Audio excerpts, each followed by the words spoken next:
the beautiful highway. This used to be real estate, now it's only fields and trees. Where is the town now? It's nothing but flowers. The highways and cars were sacrificed for agriculture. I thought that we'd start over, but I guess I was wrong. Once there were parking lots, now it's a peaceful oasis. You got it, you got it. This was a Pizza Hut, now it's all covered with daisies. You got it, you got it. I miss the honky-tonks, Dairy Queens and 7-Elevens. You got it, and as things fell apart, nobody paid much attention. You got it, you got it.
Cherry pies, candy bars, and chocolate chip cookies. You got it. We used to microwave, now we just eat nuts and berries. You got it, you got it. This was a discount store, now it's turned into a cornfield. You got it, you got it. Don't leave me stranded here, I can't get used to this lifestyle.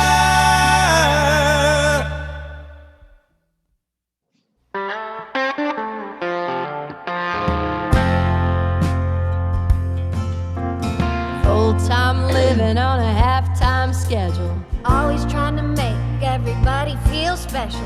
learning when to brake and when to hit the pedal, working hard to look good till we die.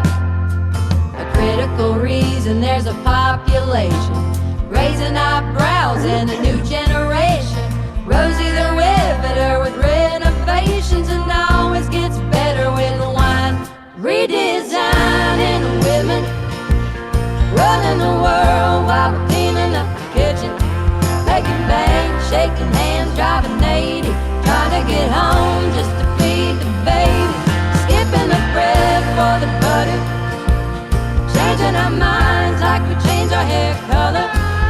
Yeah, ever since the beginning, we've been redesigning women, pulling up the floors and changing out the curtains. Some of us are saints and some of us are surgeons, made in God's image, just a better version, and breaking every jello mold. And when we love someone, we take them to heaven, and if the shoe fits, we're gonna buy 11.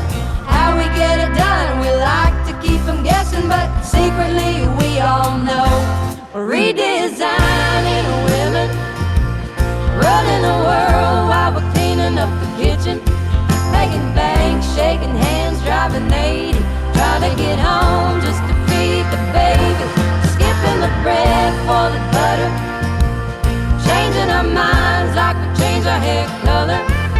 Yeah, ever since the beginning, we've been redesigning women. How do we do it? How do we do it?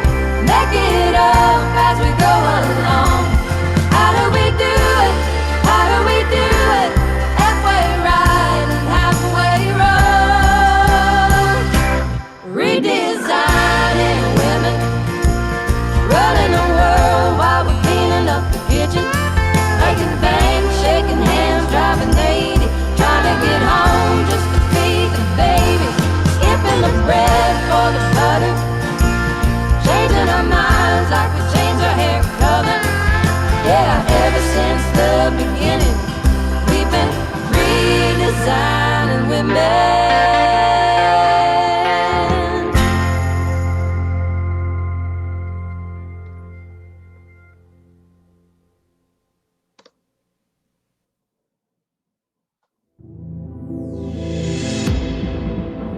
We come into this world unknown,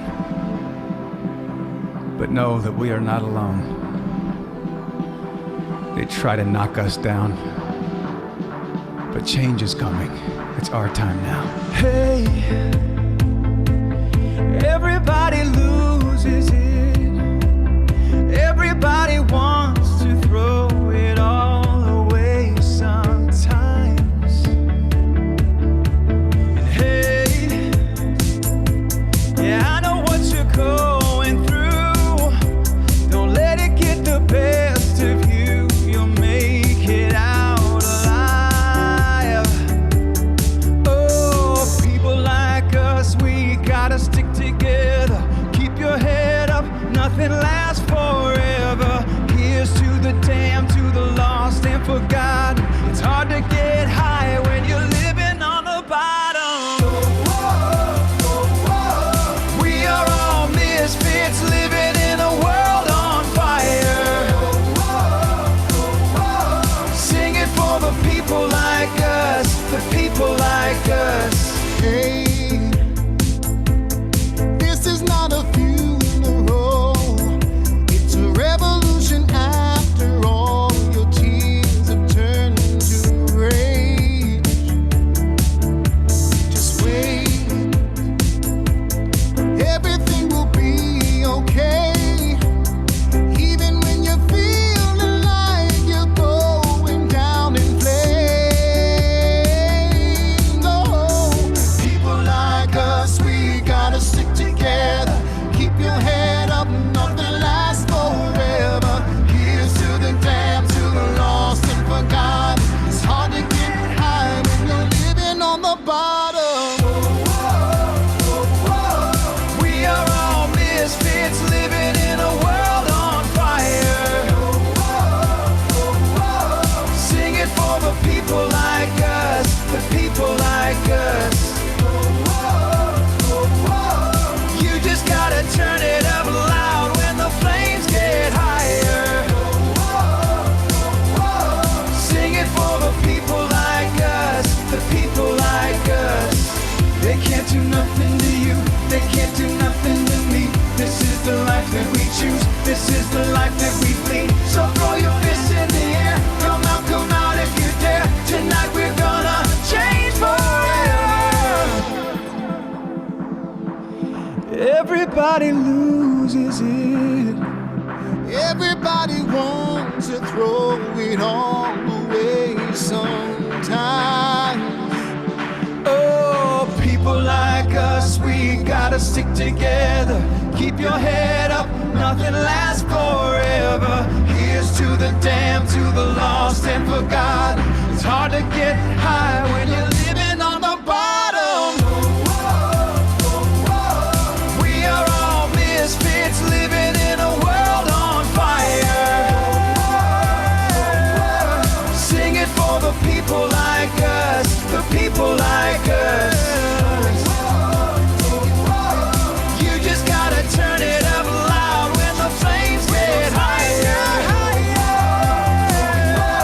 Sing it for the people like us, the people like us. We are all misfits living in a world on fire. Sing it for the people like us, the people like us. You just gotta turn it up loud when the flames get higher. Sing it for the people like us, the people like us. It's UUCC Zoom-In Live with special guest Meg Pauken. Now here's your host David Cantor with co-host Claudia Victorov. Hey, good evening, everybody. Glad you're here with us this evening. Ladies and gentlemen, please welcome our co-host Claudia Victorov. Claudia, glad you're here tonight. Hi, good to see you, David.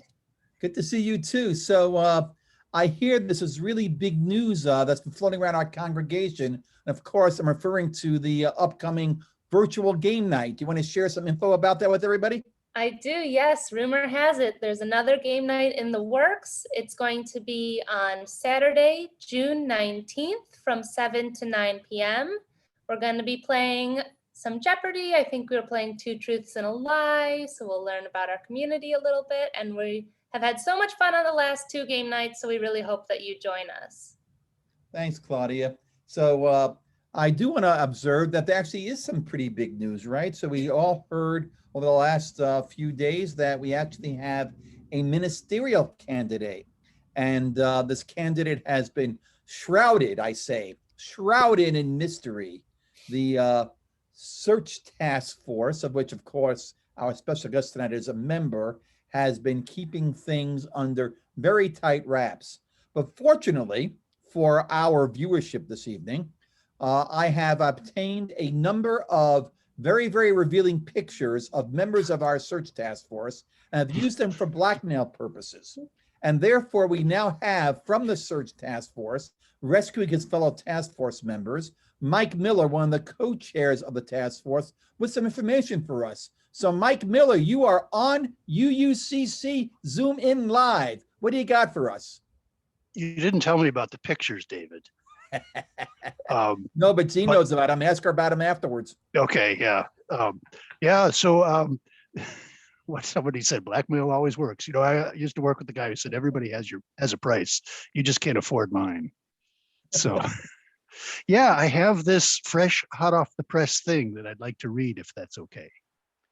Well, you can feel free to do that. If you need help with the long words, Claudia's here with us. All right, Claudia, back me up on pronunciation. The UUCC Ministerial Search Committee is pleased and excited to report that we have unanimously and enthusiastically advanced the candidacy of Reverend Randy Partain to become UUCC's first called minister by making him an offer to candidate for that position during the week of May 29th to June 6th. We met Reverend Partain in the second round of the UUA search process. He is most assuredly, however, not a second place candidate. Indeed, he was far and away the strongest candidate of the entire group that we looked at and interviewed. He quickly distinguished himself and emerged as our #1 match. We believe he has the capacity to bring us together in a collaborative way and to lead us with candor, courage, and creativity. Reverend Partain has many years of experience in congregational work and leadership in and out of the UU world. In addition to his founding ministerial leadership at Tapestry Unitarian Universalist Congregation in Houston, Texas, which he began even before entering his ministerial fellowship, he received a master's degree in divinity from the Houston Grad School of Theology down in Texas, actually in Houston. Clever how they named it that way, isn't it? He's entering his second year of fellowship now and was recently fully ordained as a UU minister. His commitment to helping others in their quest to grow spiritually and to engage in the work of building a spiritually safe and active congregational community impressed and inspired every one of us on the search committee. The references we spoke to who have known him and experienced his ministry describe Reverend Partain as an authentic, loving person who is quick on his feet, an excellent collaborative partner who makes room for everyone. But there's more. Those who are bidding farewell to Reverend Partain told us they will miss his gift for pastoral care, his worship services and creative approach to time for all ages, as well as his ability to unify the congregation despite differences. Reverend Partain has experienced forming and leading a new congregation,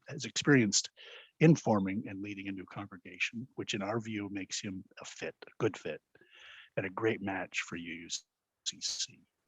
He was described as a courageous leader, one who is unafraid of thoughtfully and sensitively engaging in any topic, and who is possessed of a gift for diagnosing and naming the issues that need to be engaged in the congregation. In addition, we believe Reverend Partain can be a forward-facing representative for UUCC in the Northeast Ohio community of congregations, as well as in the various social justice initiatives with which all members of our congregation are aligned and to which we have been recently committed. Reverend Partain's schedule for candidating week, which actually starts this Saturday, so really soon, is still in development with the search committee and with the board. As you may know, he'll do 2 services, one on May 30th and one on June 6th. Opportunities are being planned and scheduled for him to meet with UUCC staff and with members of the congregation. They'll also have time to explore the residential communities surrounding UUCC, and we hope that they'll accept our call. We hope we'll call them, actually. After the June 6th worship service, the congregation will be asked to vote on the question of calling Reverend Partain. The process requires a vote of members, 25% quorum. If at least 98% of us vote yes, the board will call Reverend Partain to lead UUCC into the future. Members of the search committee have been deeply impressed, really impressed by the strength of the UUCC congregation during this challenging year. We are grateful for the courage of the congregation in initiating brave and beloved conversations about racial justice and in articulating such a potent and clear mission statement to strengthen community within and without, to search for and grow spiritually, and to promote justice in action.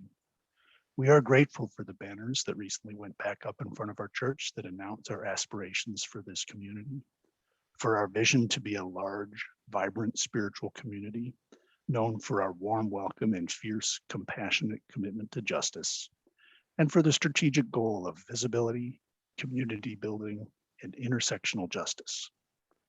We believe Reverend Partain to be a pastor who will bring passionate, courageous commitment to our congregational aspirations and will answer our call, should we decide to make it, with a warm heart, an agile intellect, a generous spirit, and a willingness to work collaboratively with all.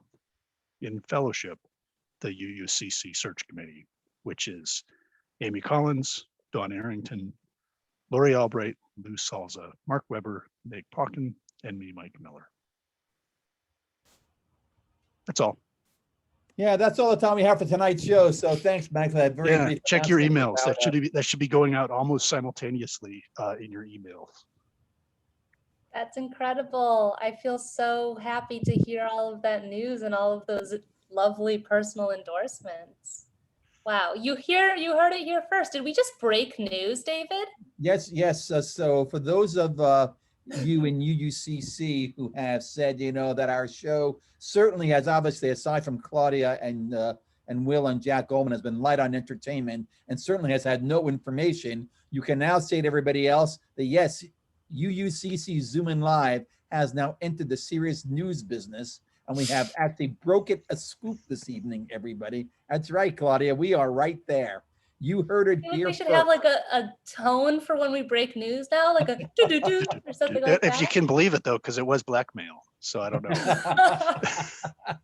Yeah, so even though I blackmailed Mike into releasing it this evening, everything you did here, I know it's hard to believe it, but everything, because it's associated with me, everything you heard was true. And it's what you heard from Mike is the real deal. And so you should all be very excited that you heard it here first, and then you can just read your email later on. This is going to say what you already heard from Mike right now. So Mike, thank you so much for being with us this evening and sharing that news with us. And again, thank you to you, Laurie, and the whole rest of the Search Task Force for the wonderful job you've done for us all during this whole year of certainly energetic and heavy duty work on behalf of the congregation. So thank you so much. It's a pleasure. And I want to put a shout out to Carol Gay, who I believe simultaneously as I read that, sent it out by email to the congregation. So if it's not in your email yet, check that. Everybody leave the show to go check your email. And bye. Yeah, so that's what Mike just did. He said that it should be your email from Carol. So if it's not, so the announcement came from Mike. If you don't have it, blame Carol. That's Carol's fault, right? Yeah, it's the underlying thing there. Yeah, so we got that, Mike. Yeah, okay. So Mike, thank you so much. If you don't mind, I think we want to have at least 2 or 3 minutes with Meg, if you don't mind. So thanks so much.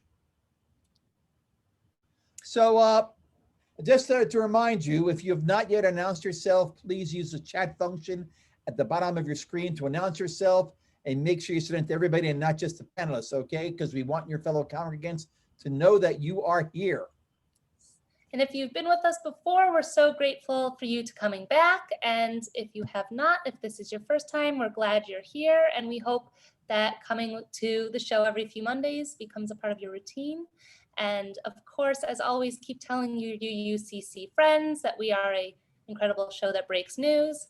And if you've missed a past show and you want to check it out, Many of the episodes are up on the UUCC YouTube channel, aside from some that are being held up because of music permission. And I encourage you to listen to some that you've missed. They're really incredible shows. So as you all know, thanks, Claudia. As you know, we've established the Jack Ullman Comedy Moment, where we hear some jokes from Jack. And so Jack had some mega dental work done at the end of last week. So hopefully he sounds something like himself tonight. So everybody, please welcome Jack Ullman. Jack? Good evening, David. Good evening, Claudia. Tonight's joke comes from our good friend, Dan Homans. Dan writes, as a singer, I sing at many funerals, and I was recently asked by a funeral director to sing at a graveside service for a homeless man. He had no family, no friends, so the service was to be at a pauper cemetery out near Lindale. As I was not familiar with the area, I got lost. Everyone who knows me knows I can be directionally challenged, and my navigation lost its signal. God, I hate Sprint. Anyway, I finally arrived an hour late and saw the funeral guy had evidently gone and the hearse was nowhere in sight. There were only diggers and crew left, and they were eating lunch. I felt bad and apologized to the guys for being late. I went to the side of the grave and looked down. The vault lid had already been in place. I didn't know what else to do, so I started to sing. The workers put down their lunch and began to gather around. I sang my heart and soul out for this man who had no family and no friends. As I sang Amazing Grace, the Spirit began to move and the workers began to weep. They wept, I wept, we all wept together. When I was finished, I prayed a benediction and started from my car. My head hung low, but my heart was full. As I opened the door to the car, I overheard one of the workers say, I've never seen nothing like that before, and I've been putting in septic tanks for 20 years. Apparently, I was still lost. Well, that's it for Jack's jokes. Thanks, David. Thanks, Jack. Thanks, Jack.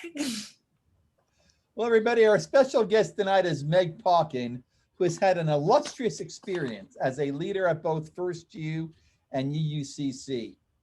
At First U, among other things, she served as board president and was a member of the Reunification Task Force. With UUCC, she was voted one of our congregants, and as a result, served on our Ministerial Search Task Force. Outside of her congregation activities, amazingly, she has a life outside of UUCC. Meg is a lawyer with particular expertise in elder care. She's a mother of two fine young women and the wife, pity the woman, of Kevin Ortner. So ladies and gentlemen, let's give a warm UUC welcome to Meg Pauken. Yay! So Meg, we see that you brought your fan club with you this evening. How are you doing this evening? Doing great. So here's the true backstage news. So Meg was a few minutes late for our gathering before the show started, and when I asked Meg what was up, make sure she was okay, she said she was fine. And I asked her, well, why did you show up late? And Meg said, Meg, what did you tell me? I said what I had on was too Scandi, and I had to put a little sweater on. It's kind of warm, and yeah. Anyway, that's all. Well, Meg, of course, regardless of what you're wearing, we're going to think what we think of you regardless. You understand that, right? So the clothes aren't going to fix it for you. You understand that? So Meg, let's ask the question we ask everybody to start with. And so you are one of those folks who actually had COVID. So any after effects? Have you had your vaccinations? Tell us your COVID story. I am now fully vaccinated. I had the great fortune to not only have COVID, but then to have reactions to both of the vaccine shots. So I have to think my immune system is on red alert, and I should be safe from any other errant microbes. So now that you're vaccinated, are you doing anything differently from what you were doing before you were vaccinated? You know, I'm still wearing a mask in, like, when I go shopping, grocery store, Target, that kind of thing, mostly because I live in Geauga County, and a lot of people out here don't believe in science. So I'm a little more cautious. But we actually went to a restaurant recently, and it was really nice to just be in a restaurant and be served. So I did a little differently. Yeah. So Meg, I did notice when I drove by your house the other day that I noticed it's like a couple of doors down from you, you have a neighbor who has a Trump banner about the size of Montana on his mailbox. So I can understand how you might feel about some of this stuff. Yeah, yeah. All right. True. Meg, let's get into it. Let's start with a bit of your personal history. Where are you from? So I was actually born in Toledo, Ohio, and my family kind of gradually moved south. So I grew up in Ironton, Ohio, right down on the Ohio River. And then I went to undergrad at Miami University of Ohio, which is where I met Kevin. And then I worked for Procter & Gamble for a year in Oklahoma. Very fun, many stories. And then I came to Cleveland to go to law school, and I liked it so much, I really wanted to stay here. And so Kevin was with you in Oklahoma and in Cleveland? You guys have No, it's a better story than that, Claudia. We met my sophomore year, his freshman year. And we always kind of had a crush on each other, but we never dated at Miami. We were both always dating somebody else. So we didn't date at Miami. And then I went out to Oklahoma on my own. You know, Procter & Gamble gave me a Woody wagon and sent me on my way to sell Crisco to the Okies. So that's what I did. And then I got tired of that pretty quickly and decided to move back to Cleveland. So I went to law school, and I had, so after law school, I ended up with a job in Warren, Ohio at a little firm. And I wasn't there, a few weeks. And my boss said, "Oh, we need to go to the Chamber of Commerce mixer so that you can learn how to network and build your business." So I went to this thing with him, and literally I spotted Kevin across the room. We were the only two people there under 60. And I made a beeline for him, and I was so happy to see him. So we went out for a drink after that. And then we went out for a date that Friday night to celebrate my bar results. And we got married a year later. Oh, that's so cute. I couldn't remember if during our prep meeting you said that meeting Kevin was transcendent or serving on the reunification task force was transcendent, but now I remember it was the reunification task force. Well, maybe it was wearing the Crisco that was transcendent. I don't know. Well, it was all vegetable shortening, no meat fat. Right, can you tell us a little bit more about your life growing up? What was your family structure like? So I'm the fifth of 6 kids, and my family, there were 4 that were sort of clustered together, then 7 years and me, and then 5 years and my younger sister. So it's like the original family, whoops 1 and whoops 2. We were, how can I say this? My mom used to say, "Cripes, I had 6 kids and not a quiet one in the bunch." So, we had a lot of fun, played a lot of games. We're always, busy doing something. Mm-hmm. And what about from a religious perspective? Were you involved in church growing up? Oh yeah, I was brought up Catholic, and so I actually went to Catholic school all the way through. And my elementary school, we went to mass every single morning. So Saturday was the only day I was not in church. Wow. So yeah, I was brought up very Catholic. And could you say, what was the biggest lesson that you learned growing up? Oh, so many. Biggest lesson growing up, I would say probably, you can, you stumped me. My mom would always say, "Don't say anything you don't want the world to know." So I'm not a gossip. So I don't tell tales. Oh yeah, growing up in the age of the internet, I feel like that one was hard-hitting lesson too. Yeah, no kidding. It was like, no kidding. Don't say anything or take any pictures you don't want the whole world to see. Well, and the other one, now that I'm thinking about this, one of my dad's favorite sayings was always, you can light a candle or you can curse the darkness. So I was always the kind of person that, I'll light a candle. So. Oh, wow. That's a beautiful saying. So let's fast forward until today. You talked to us about your transcendent process of meeting Kevin. Could you tell us what's up with your daughters right now? I'm excited to hear about this. Yes, actually. So Betsy is 21 and she just finished her junior year at Cleveland State. She went to Bryn Mawr College in Philadelphia for her first 2 years. And then after COVID, she decided, sitting in a dorm room and taking classes online this year didn't really sound very appealing. And she wants to be an occupational therapist. And Cleveland State has a really excellent program for that. So she transferred back here and is going to CSU. She's living at home. She's doing a lot of horseback riding, a lot of giving riding lessons, running the summer camp at Fieldstone Farm, which is a therapeutic riding center in Sugar and Falls. And she's just doing great. Anna is 19, and Anna unfortunately had a kind of a unpleasant senior year because she ended up last year not being able to have prom or have a real graduation. So she decided she really didn't want to go to college right away. Online learning doesn't really suit her very well. So she is working and she is living her best life. She is bought herself a car, has an apartment. She's a manager at Chipotle in Solon. And she, when she moved out a few weeks ago, we offered her some furniture and she declined because she has an aesthetic. Apparently we do not. Oh my gosh. Oh, incredible. Yeah. That's all incredible. What wonderful girls you have. Yeah, so they're doing great. Everybody's fine. Yeah, very cool. So Meg, well, we all, some of us know that you're an attorney. So, but tell us what you do. What are your fields of expertise? I understand you do elder care stuff, but tell us a little bit more about what all that means.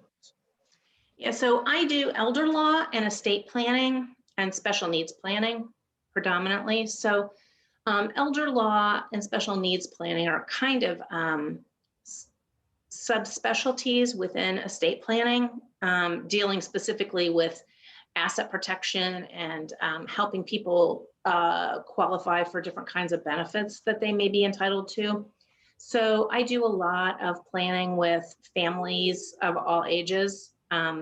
And, starting with, I do college planning packages for young people going off to college.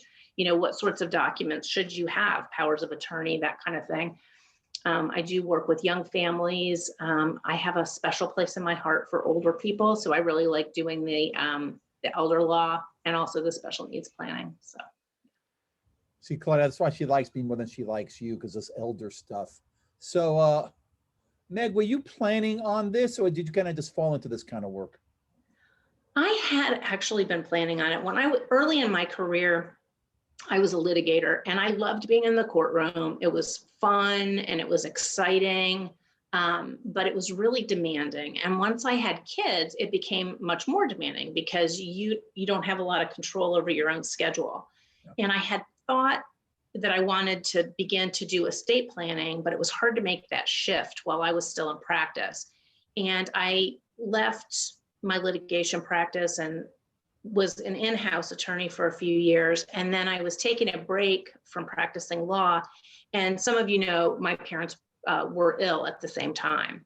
Yeah. And because I was available, I really kind of stepped in and was the project manager essentially for their care and all of that. So it really gave me a keen insight into some of the problems that families face when there isn't good planning and you don't have documents in order and people don't know what people want.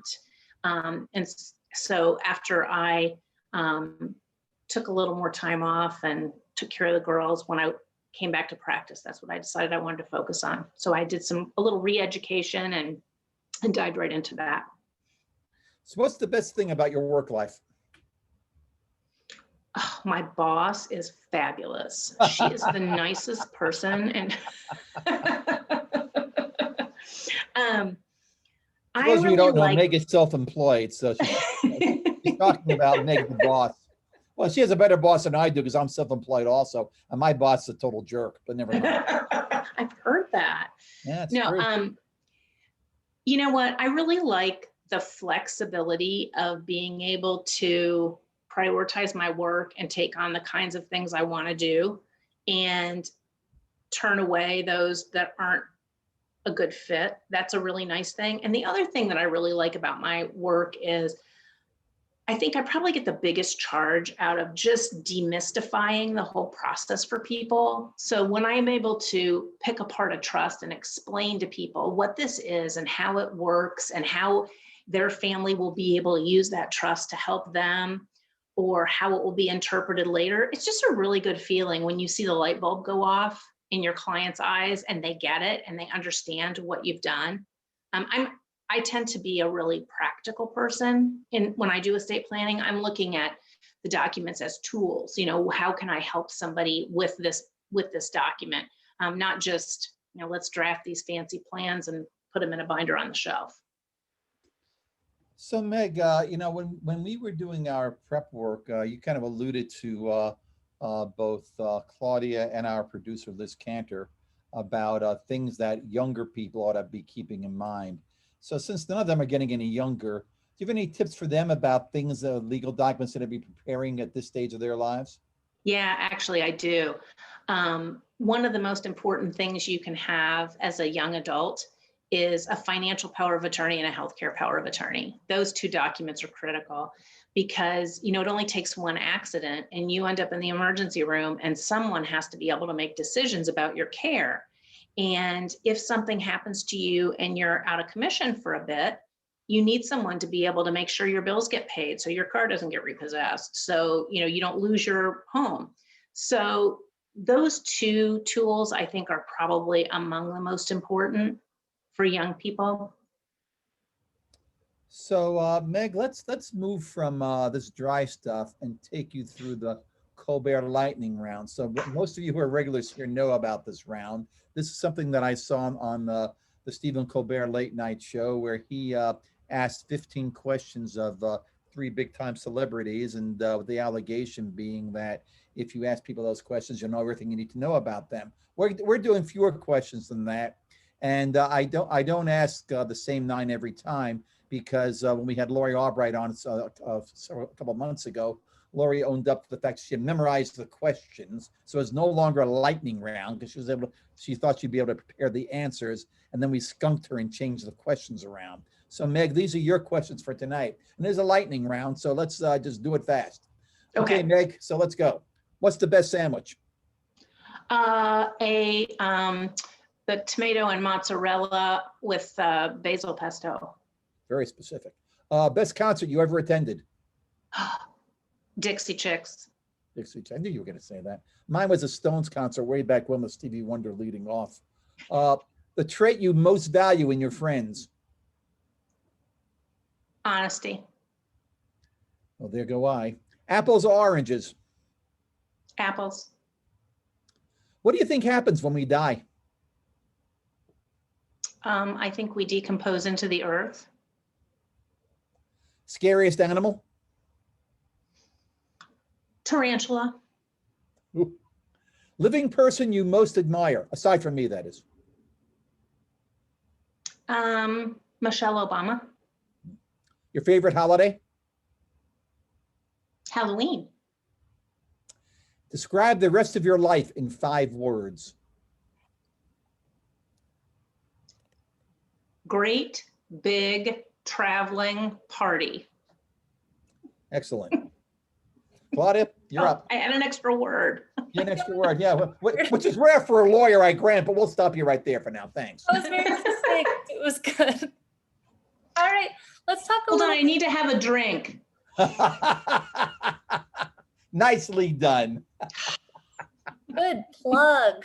Good product placement. Let's talk about you and UU. So you grew up Catholic. How did you find UU? We were kind of looking for a spiritual home to raise our kids.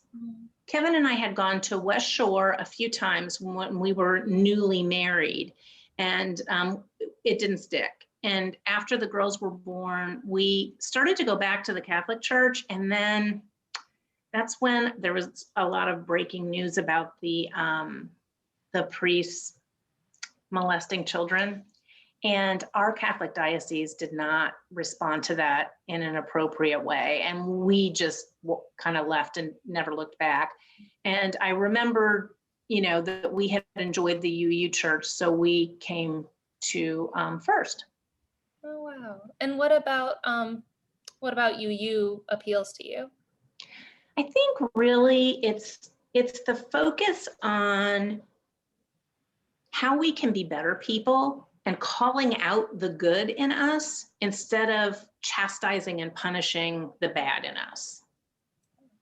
And what has made you stay in our congregation once you found it? Well, people keep asking me to do things. Yeah, it's relatable. Now, I think the relationships with people and just the, I continue to feel the connection. So I know that you've gotten involved in all sorts of things, first at First U and now at UUCC. Now I know that you are more than Anna and Betsy's mom.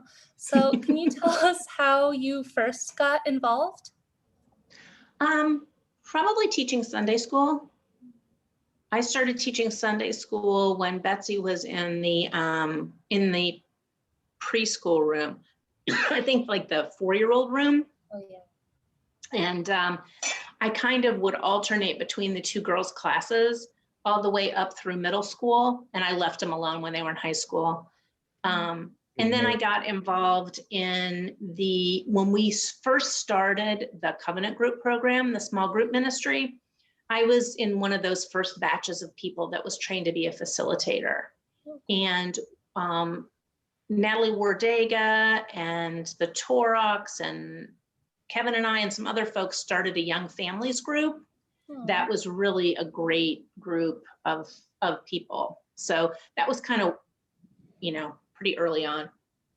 You said the preschool room, and the smell of the preschool room just like immediately hit me. So memorable. So what motivated you to first get involved on the board? I had served as the chair of the stewardship campaign. And then I don't remember who it was that called me and asked me, whoever was on the nominating committee at that time said, hey, would you consider taking a board position or, being nominated for the board? And I felt like at that point I was ready to do that. The girls were a little bit older. I felt like I could take the time to do that. And what did you find to be the most meaningful aspect of serving on the board and of being board president?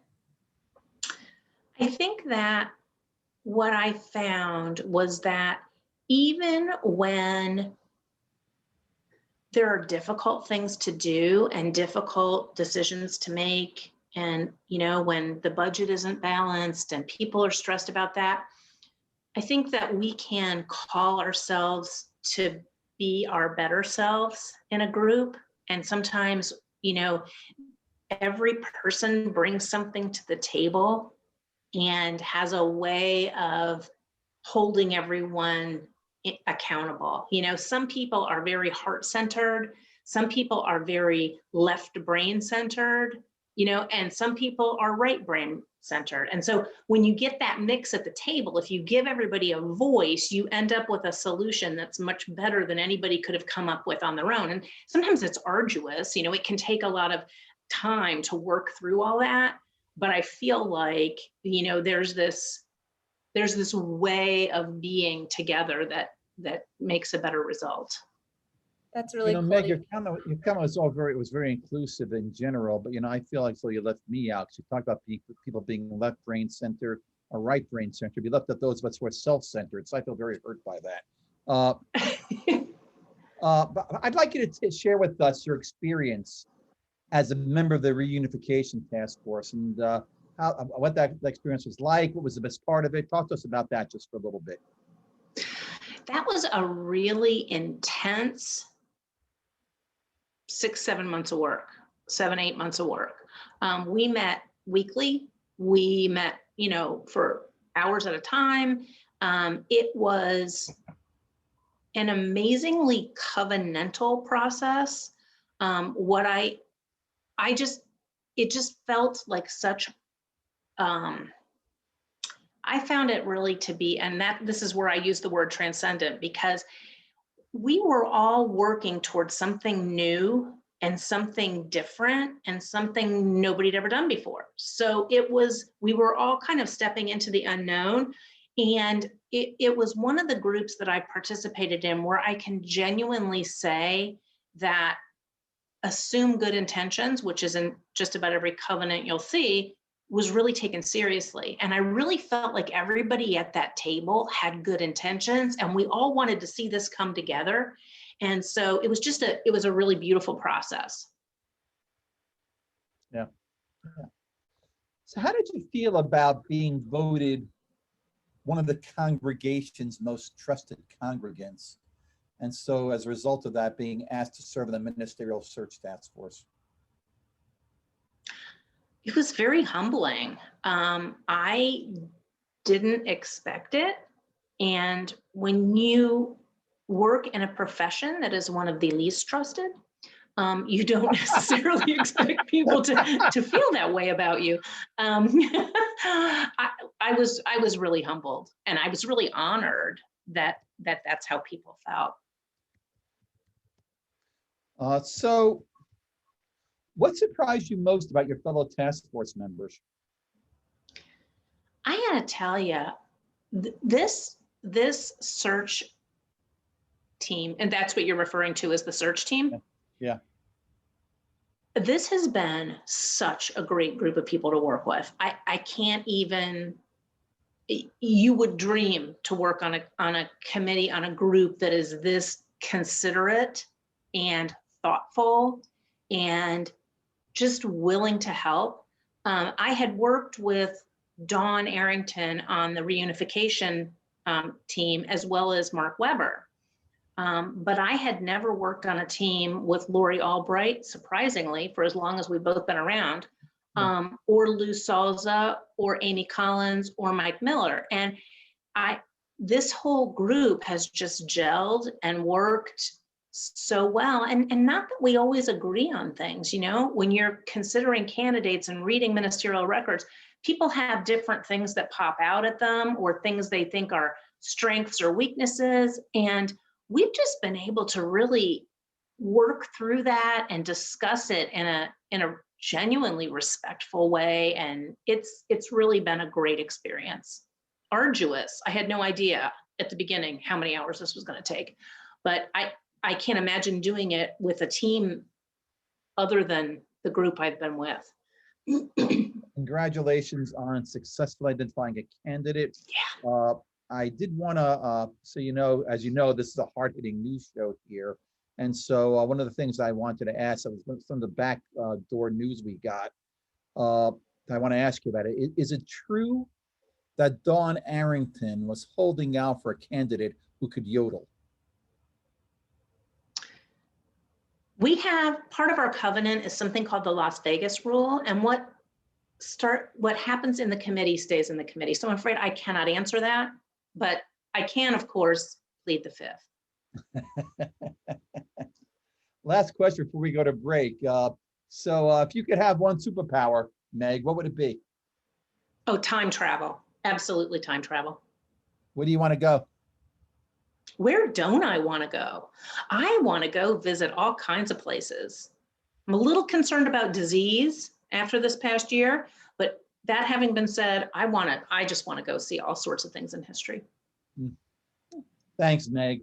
So, okay, gang, we're going to take a brief break right now so you can get we can get your questions from Meg organized. If you have a question you want to ask Meg, please use the question and answer button at the bottom of your Zoom screen and ask it. Do not use the chat button, okay?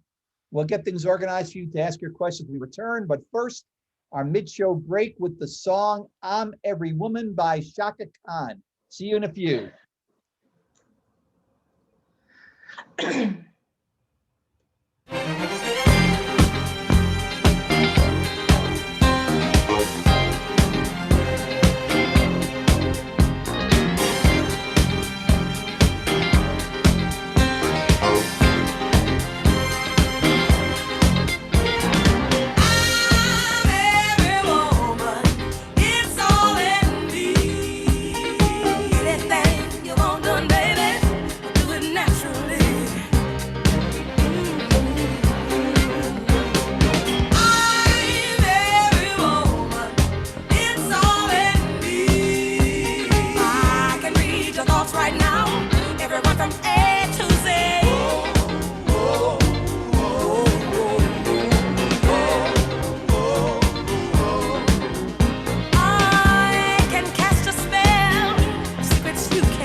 And we're back. That was I'm Every Woman by Shaka Khan. That was selected for us by our special guest, Meg Pauken. So for those of you who might know oldies but goodies kinds of stuff, you might know that Shaka Khan first came to fame as part of the band Rufus, with whom she was still singing when she recorded this as part of her debut solo album back in the late 70s. One of the backing vocalists for this song, a 14-year-old Whitney Houston. Yes, that Whitney Houston. But we're not done yet. Whitney then recorded the song in 1993, where it went to #4 on the charts, It was included on the soundtrack for the movie The Bodyguard, in which he starred with Kevin Costner. And so your second factoid is that movie's soundtrack is the #1 selling soundtrack of all time. And just one more. Shaka re-recorded that song this year as a duet with Idina Menzel in honor of International Women's Day. So it should be no surprise when Meg asked me to play the song, I had to ask her which version. Okay, enough musical history. I actually saw Shaka Khan in concert with Boz Scaggs at the zoo in Oklahoma City. Is this when you were selling Crisco? It was. I sold a lot of Crisco and I made it to that concert. So I assume that night Boz Scaggs was doing Lido Shuffle and that kind of stuff back. Oh, yeah. Yeah. So I'm ready to take some questions from the audience, Meg? Oh, sure. Okay, first question is from Allison Bastion. Allison, you're on with Meg Pauken. Okay, hi Meg, it's good to see you. Hey, Allison. What have you found to be the most surprising about watching your girls growing up?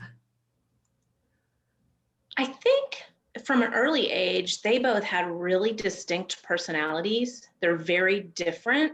And I think, people always used to throw these warnings at you about, two teenage girls, how awful that's going to be. They were actually delightful teenagers.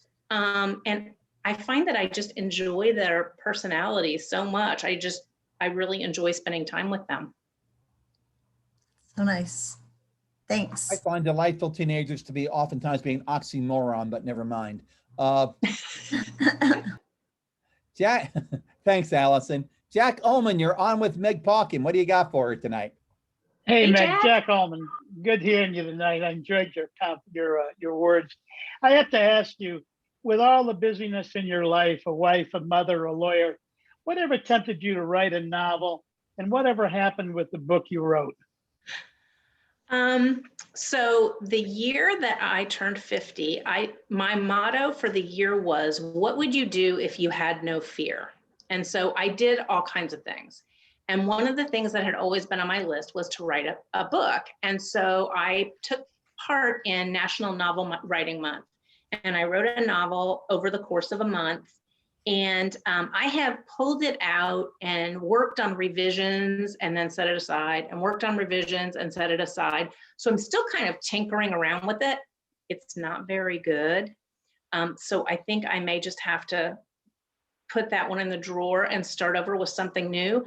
But it was such a fun thing, and it just was such an accomplishment to finish that book. You wrote a book in a month? Yeah. Didn't say it was good, but I did write it in a month. How many words was it? I think it came in at about 65, 70,000 words. So That's it would be about a 200+ page book, yeah. Yeah, it'd be about a 250, 300-page book. Yeah, and so good or not, the fact you got one done, that's pretty impressive. Thanks. Thanks, Jack. Next questioner is Mary Ellen McNulty. Mary Ellen, you're on with Meg Pauken. Hey, Mary Ellen. Hey, Meg, how you doing? Good.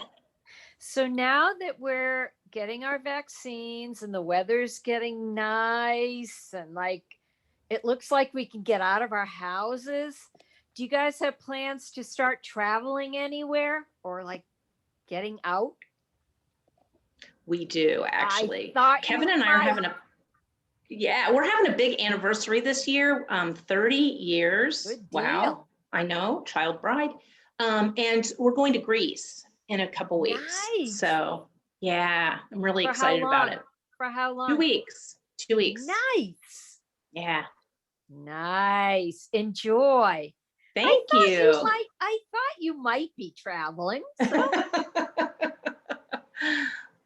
So without basically beating up on the same joke over and over again, when you go to Greece, are you taking Crisco with you? Never mind. That's I couldn't resist that one. Sorry. It's a dad joke. He's I owned up to him. that dad joke. Couldn't resist that one. Sorry. Carol Gay, you're on with Meg Pauken. What's your question for Meg? Okay, Meg, now that we know the search candidate, can you tell us one thing that he said, did, or shared with the team that made you really excited that you're allowed to share with us? He actually has a doctorate in music, and he's a composer in addition to being a minister. And so he really gets the whole musical sensibility. Like, we have such a music tradition, and he gets that. And he is really good at weaving music into the services. I think that was one thing that stuck out for us. I think the other thing was the fact that he was really instrumental in helping his current congregation Tapestry launch. And that was something that we just felt like, his experience doing that was so valuable. Plus, he just has a really nice personality. He's very likable, very, friendly without being, fake at all. He's a really sincere, genuine person. Wait a second. So you said he had a PhD in music and he was instrumental. That was very, very funny. You caught that. You saw what I did there. So our producer, Liz Cantor, has a question for you, Meg. Liz? Oh. Hi, Liz. Hi, Meg. So I wanted to know what the best lie you ever told your kids while they were growing up was. There were so many. Ooh, how can I choose? Probably the best lie I ever told them was I had them convinced that you were only allowed to go to McDonald's when you're traveling. Like, you can't go at home. It's only for people who are out of towners. So when we're taking a road trip, you can go to McDonald's, but that is not something we do in our home city, because that you just aren't allowed.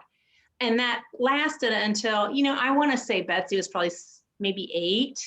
And she spotted some friends of ours pulling out of the drive-thru at the McDonald's. Hey, that's the Matthias. What are they doing at McDonald's? They're not traveling. So, yeah. So you got caught then. So did McDonald's become a regular part of your routine then? Or were you still to hold the line? I tried to hold the line as much as possible, but it got harder. Thanks, Meg. So we have no comments from the audience to read tonight. So for future shows, if any of you have comments or questions to share, please send them to Zoom-In at uucleveland.org. Again, that's Zoom-In, ZOOMIN at uucleveland.org. So thanks very much, Meg, for being our guest tonight. Claudia, what do you got for the next show? Our next show will be on Monday, June 14th with special guest Lou Salza. Lou is involved in a wide variety of activities that keep our congregation moving forward, whether it's being a member of the Ministerial Search Task Force or co-chairing the Stewardship Committee. He approaches all of this with a spirit of humility and grace, with high energy and a sense of humor. His personal journey, which includes a stint in Hawaii, will be of great interest to all. David wanted me to note that he is personally very interested in hearing about Lou's time with Steve McGarrett and the rest of the Hawaii 5.0 team.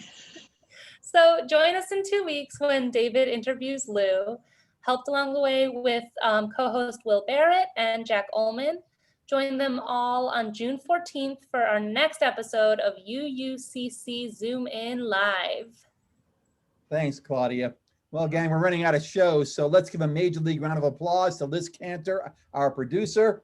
As I say each show, my co-host and I do the easy stuff. Liz has to make sure that things actually happen. So thank you, Liz. Thanks, Liz.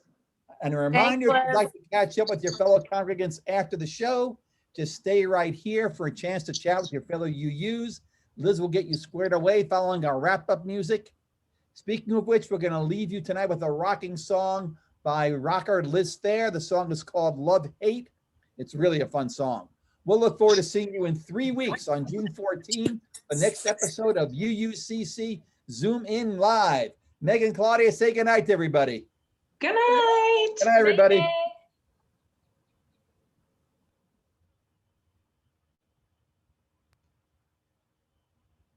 Big notes, and then long. Really want to do those?